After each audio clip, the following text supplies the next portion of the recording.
नमस्कार दोस्तों आज हम लोग सच्चिदानंद हीरानंद वात्स्यायन यानी अज्ञेय जी की प्रसिद्ध रचना नदी के द्वीप के बारे में चर्चा करेंगे। आप अज्ञेय जी के बारे में जैसा जानते हैं कि देवरिया ज़िले के कुशीनगर नामक इस ऐतिहासिक स्थान में उनका जन्म हुआ था और उन्होंने अपने जीवन में बहुत सारी कृतियाँ लिखीं। जैसे उनके कई सारे कविता संग्रह भी हैं, भग्नदूत, चिंता, इत्तिलम आदि। उनके कहानी संग्रह भी हैं, विपथका, परंपरा, कोठरी की बात। उसके अलावा उन्होंने उपन्यास श्रेणी में तीन उपन्यास लगभग लिखे हैं, जिसमें शेखर एक जीवनी का प्रथम भाग, द्वितीय भाग, नदी के द्वीप और अपने अपने अजनबी हैं। उसके अलावा उनके यात्रा वृत्तांत, निबंध संग्रह, ऐसे बहुत सारी आलोचनाएँ, डायरियाँ, संस्मरण, नाटक, बहुत सारे उन्होंने साहित्यिक कृतियों के रूप में माँ सरस्वती की सेवा की थी। नदी के द्वीप का जो पहला संस्करण था वो 1951 में प्रकाशित हुआ था दोस्तों, और अलग अलग वर्षों में इसके कई सारे संस्करण आए और इसमें आपको बहुत सारे पात्र देखने को मिलते हैं। अब जैसे हम लोग इस उपन्यास की अगर बात की जाए तो जैसा कि आप लोग जानते हैं कि अज्ञेय जी जो है व्यक्ति को चिंतन धारा का महत्वपूर्ण अंग मानते रहे हैं।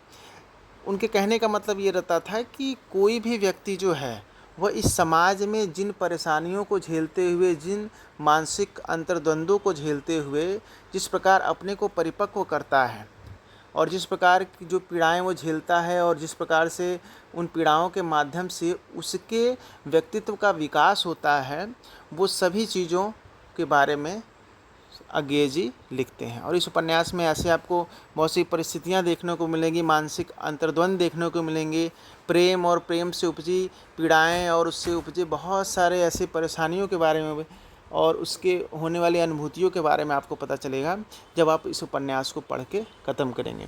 देखिए दोस्तों, आज के युग में जब इंटरनेट और ऐसी बहुत सारी चीज़ें हैं, लेकिन फिर भी किताब पढ़ने का जो मज़ा है, अगर आप साहित्य प्रेमी हैं तो किताब पढ़ने का एक अलग ही मज़ा है और किताब को पढ़ना चाहिए। उसके माध्यम से आप एक दूसरी दुनिया में जाते हैं। और जैसे इस नावल को पढ़ते समय आप जो होता है ना कि डीप लव जिसको कहते हैं, गहरा प्रेम की व्याख्या, उसको इन्होंने बहुत ही अच्छे ढंग से व्याख्या किया है। और इसमें प्रेम को जो लोग कारण मानते हैं, प्रेम के जो पात्र हैं इसमें, उनको एक कोई साधारण रूप से उन्होंने व्याख्या नहीं किया है।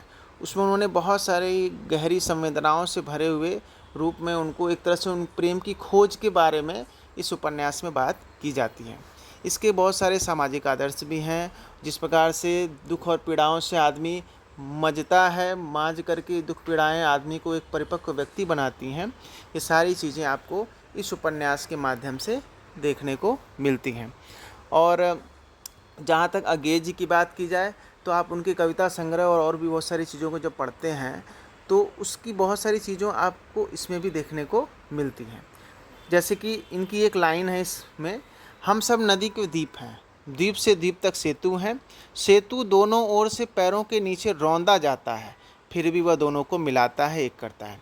बहुत ही गहन चिंतन वाली बात है कि वह इसमें सेतु जिसको हम लोग महत्व नहीं देते हैं, असल में वो सबसे महत्वपूर्ण होता है, क्योंकि वह मन के एक कोनों से दूसरे कोने को जैसे मिलाता है, जैसे कि द्वीप को एक द्वीप से दूसरे द्वीप को सेतु मिलाता है, वैसे ही हमारा मन भी एक से दूसरे मन से मिलता है।